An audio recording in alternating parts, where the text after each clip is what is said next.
So what we're going to do is we're going to look at some numbers and we're going to try and find the greatest common factor between two different numbers. So let me pick a number like 14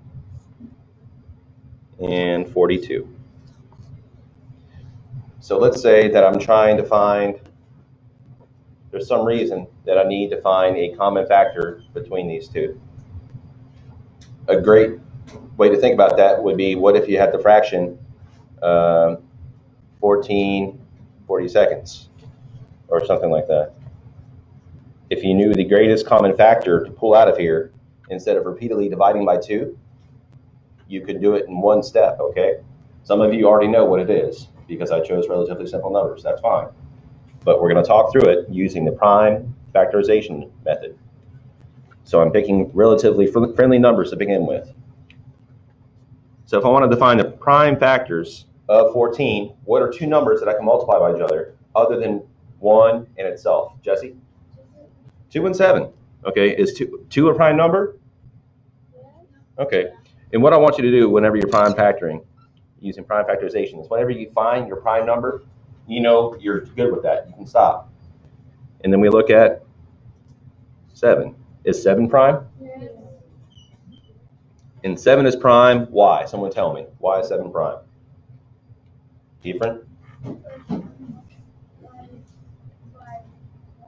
Yeah, there are no two numbers. Like I can multiply 2 times 3.5 and get 7, but is 3.5 a whole number?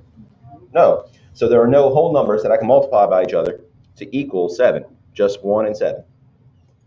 That's relatively straightforward. So now let's look at 42. Can anyone think of any factors of 42? Yes, Tim?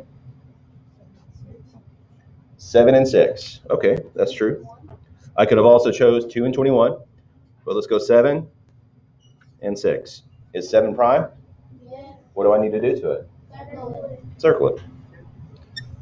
Is 6 prime or composite? No. Okay, Brittany, what are two numbers I can multiply to get 6? 2 times 3, excellent. Is 2 prime? Is 3 prime?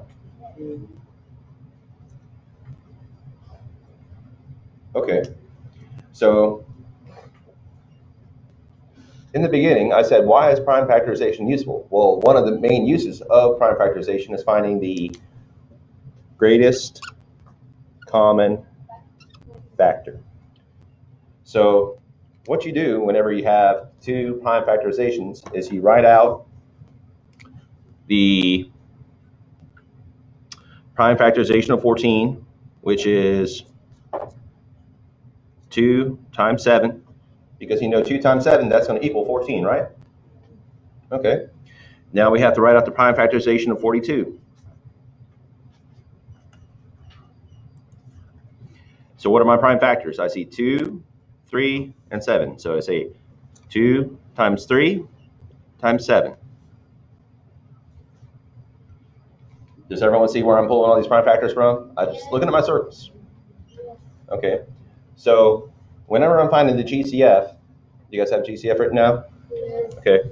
This is the rule. We just multiply all common prime factors. So which ones do I have in common? I see a 2 and a 2. So I would circle those. I see a 7 and a 7. So I'd circle those. What's my rule?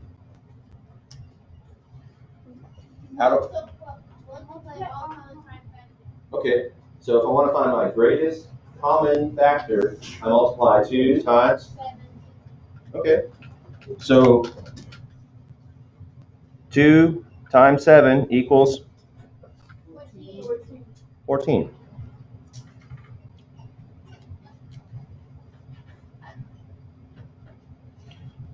Okay, so let's think about this. I know that 14, what are all the factors of 14? 1, 2, 7, and 14, right? What are all the factors of 42? 1, 2, 3, 6, 7, 14, 21, and 42. So I know that I can multiply 1 times 42 and get 42, right? I can multiply 2 times 21 and get 42. I can multiply 3 times 14 and get 42. So let's see, like, I can tell using my prime factorization that 3 times 14 equals 42. How can I say that? Because what if I looked at this? What is 7 times 2? 14. And then times 3, do we see where I got the 14? Yes. So by regrouping all the primes, you can find all of the factors. You don't have to have your times table up to 14 memorized.